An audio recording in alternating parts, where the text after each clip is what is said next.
Hey, welcome back to the eDrum Workshop. I'm Luke, and this is a 20-inch Lemon electronic ride cymbal. I've reviewed the 15-inch and 18-inch versions in the past, and this is very much a scaled-up version of those. However, there have been a few changes since then, and I also have more modules to test on, so this can be considered somewhat of an update to those reviews. I bought this cymbal direct from the manufacturer through Alibaba at the same time as the 14-inch Lemon hi-hats. This ride cost $86 when I bought it, but it looks like it's around $112 at the time of writing, or £84 for those in the UK and €97 in Europe. You'll also need to factor in shipping costs, which can be quite high compared to the cost of the cymbal, but overall it usually ends up cheaper than any name brand offerings. So this isn't a review unit sent to me, I paid for it, and I can do that thanks to your support through my store over at the eDrumWorkshop.com, where I sell custom kits, instruments and samples for various electronic drum modules. This allows me to dive deep into the pros and cons, as you'll see in this review. Since my 18-inch ride video, the packaging has improved. There's now a foam cutout that helps protect the cymbal in transit. Ideally, there would be a bit more underneath, or some kind of rigid cardboard structure in the box, but I appreciate any improvement to their previous approach of no padding at all. A rotation stopper also comes as standard in the box now, which is nice. It's basically the same as the Roland stoppers that I already have on my stands. However, it uses an Allen key bolt, which is a little inconvenient if you think you might adjust it from time to time. If you just set and forget, then it's probably fine, and it's simple enough to swap it out with a drum key bolt. I just think that that should be the standard for any drum gear. The cymbal itself feels pretty much the same as the other Lemon cymbals.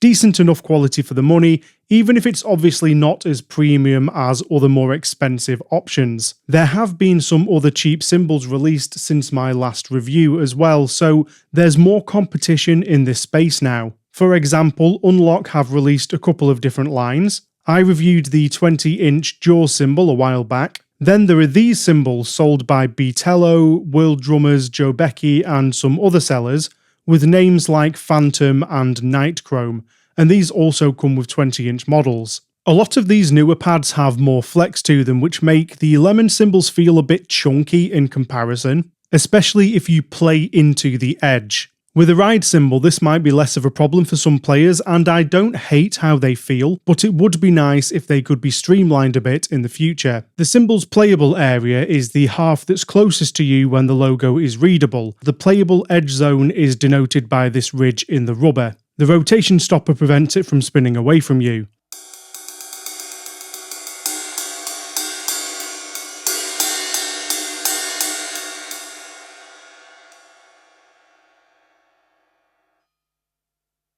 Again, many other cheap brands now surpass this by offering 360-degree playability. Now, freely spinning electronic cymbals can cause some issues with cables, and it's not entirely necessary, so I don't really mind the rotation stopper approach. If it's important to you though, you might want to look elsewhere. Just like the previous models, the profile of this cymbal is pretty flat, which isn't my favourite. A slight curve would be much nicer to mimic an acoustic profile. On the flip side, I didn't like that the 18-inch ride's bell was the same size as the 15-inch pad's bell, which meant that it was proportionally smaller. This time, the bell is a little bit larger, only around ½ an inch, but it does make a difference. Alright, settle down. It's also been raised a bit more, which helps to counteract the flatter profile. So I think that the playing feel is better than the 18-inch with these improvements. Unfortunately, the durability has also come into question since my previous Lemon Ride reviews. The edge of the cymbal has broken or cracked on one of my 15-inch cymbals and on my 18-inch Ride. So they're not as durable as some electronic cymbals, and part of that could be due to the lack of flex. However, I have also broken a Roland CY13R cymbal before, so I'm kind of the common denominator there. You might never run into this issue, and they're cheap to replace. It's just another variable to consider. Now, my initial tests with this ride didn't go great.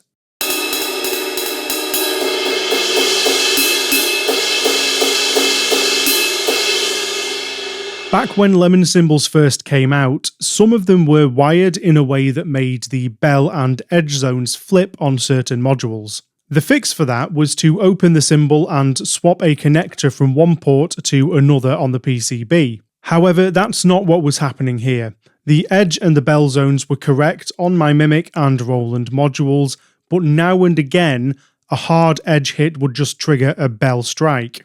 I got in touch with the manufacturer through the chat on Alibaba, we went back and forth a couple of times and I sent them that video. After a little while they agreed that it was a problem with that cymbal and they sent me a new one without any charge or without needing to return the original cymbal. This new one now works exactly as it should on those modules. This has been my overall experience with Lemon cymbals. A few issues have cropped up with different units, but they've always been resolved or replaced. Of course, problems can happen at any price level, but one of the risks with cheaper brands is that they do tend to happen more often. However, Lemon back themselves up with good customer service, so I can let the odd issue slide for the price. Right, let's see how it performs on my modules. I've rolled the 3 Roland modules into one because performance is essentially the same across them all, and if there's any exceptions I'll put them on the screen.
Unfortunately, I ran into some issues with Alesis modules.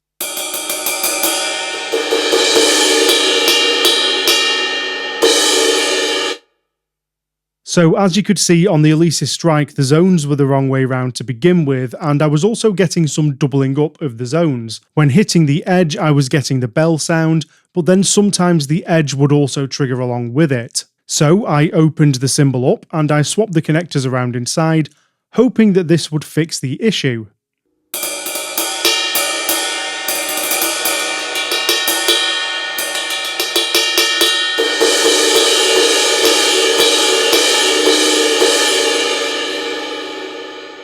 It did swap the zones back around, but I couldn't eliminate this issue where the bell was now triggering with the bow or the edge zones. I spent quite a while trying to cancel it out, adjusting crosstalk, send and receive settings between the zones, adjusting the threshold for the bell zone, changing the sensitivities and so on. But even at the most extreme settings, it just still seemed to happen consistently. I was worried that maybe I'd introduced issues by opening it up, but when I swapped everything back, it carried on performing fine on all of the other modules. So I have to call this incompatible with the Alesis Strike based on my tests. There's a chance that somebody else could get it going, or maybe it's specific to my pad, but I just can't get it working correctly. On the Alesis Prime module, the edge zone was correct with the original wiring, so that was a good start. However,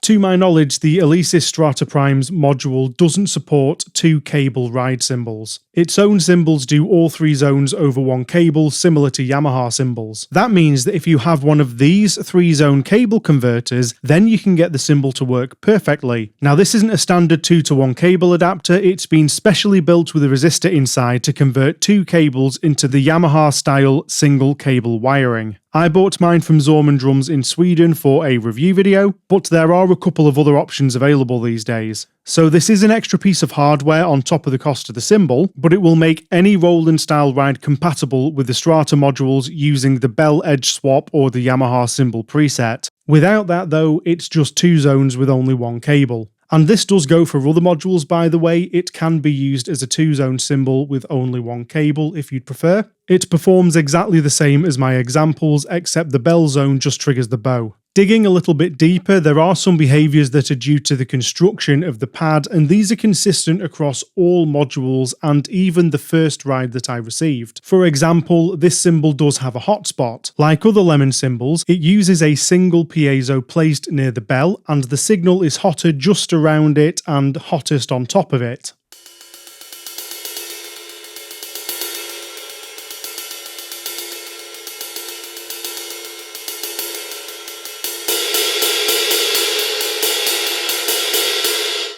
It's obvious if I'm looking for it, but since the cymbal's so large, I'd have to deliberately play right near the bell for it to actually affect the performance. It's not a huge spike in velocity, and the signal is even enough across the rest of the bow to have a good experience. The bell zone also takes a bit more force to trigger than I would like. I found that the bell of the 18-inch ride triggered a bit better than this at lower velocities, whereas the 15-inch models were probably on par with this. For me, my lower medium hits will trigger it consistently. This might vary for you depending on how hard you hit. It's by no means a deal breaker, and I don't often play that lightly on the bell outside of testing, but you might, so it's worth consideration. As I showed, the TD-50X, TD-27 and eDRUMin all support positional sensing on ride cymbals, but this function just doesn't track accurately on this cymbal, so I would just generally recommend turning it off. If volume is a concern to you, then you might be wondering how loud this pad is compared to others on the market. I've done a comparison of 18-inch ride cymbals before, which included a volume comparison, and this one feels about the same, so check that video out if you want a direct comparison. But here's a quick example of the relative volume of this pad compared to the rest of my kit.